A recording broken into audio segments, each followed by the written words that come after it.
tanks and aircraft.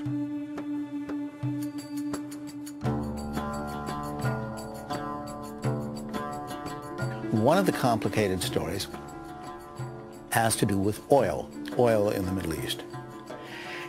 In 1911, the British Navy had shifted from coal to oil. And Winston Churchill, who was head of the Navy then, did have a real understanding that oil was going to be of great importance. Other leaders were slow to figure that one out. So that oil during much of the war was not the factor that it was to become later. The operational conditions in southern Iraq, the Fertile Crescent region between the Tigris and Euphrates rivers, seems less than promising. The area is known for its seasonal flooding, malaria, and swamp fever.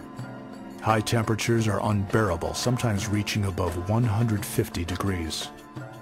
In March 1915, the British begin their advance up the Tigris River, led by General Charles Townshend. By the end of May, his troops clear out the hostile Turk and Arab forces that threaten the oil fields in Iran. Although Townshend's superior, General John Nixon, knows all about troop shortages and supply problems, he keeps pushing Townshend for victories.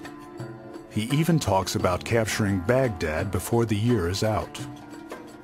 At the city of Kut el Amra, on September 28, 1915, General Townshend's forces attack the Turkish defenses early in the morning and break the enemy lines by noon. The battles rage all day, and the Turks are in full retreat by nightfall. But General Nixon isn't satisfied. He is obsessed with Baghdad and urges Townshend farther upriver into the heart of a sweltering darkness.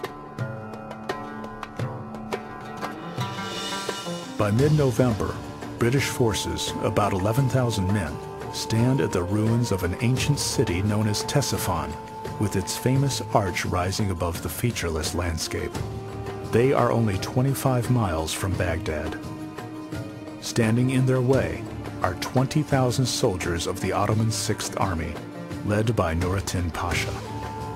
The Battle of Ctesiphon rages over 4 days in bitter cold, much of it fought in a sandstorm. When the sky clears, Townshend has failed to break the Turkish line. Both sides lose about a third of their troops. Baghdad will not be taken. Townshend withdraws 100 miles downriver, back to Kut el Amra. But the Turkish army is on the move again. That's the conventional wisdom, that they fought hard and well when they were in trenches, backs against the wall. And in fact, they were capable of remarkable offensive movements on foot. The Sarikamish campaign in particular, they marched 75 kilometers in 3 days, whole army corps going through snowy passes in the mountains in the Caucasus. And the encirclement of Townshend's army in Kut, they are relentless in their pursuit of Townshend as he goes downstream from Ctesiphon to Kut. Arriving at Kut on December 3, 1915, the British have plenty of ammunition and 2 months of rations. So when Townshend hears that the Turks are advancing against him, he shows no real concern. 4 days later, the Turks arrive and begin to surround the city. The disastrous defeat at Sarikamish exposes all of eastern Turkey to an enemy invasion.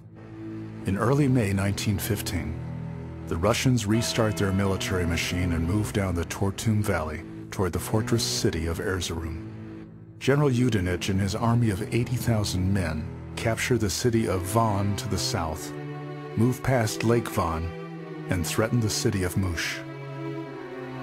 About 50,000 Turkish troops fight a holding action, but they are poorly equipped and short on ammunition, and bringing in reinforcements is out of the question. The Turkish railroad system is simply too inadequate.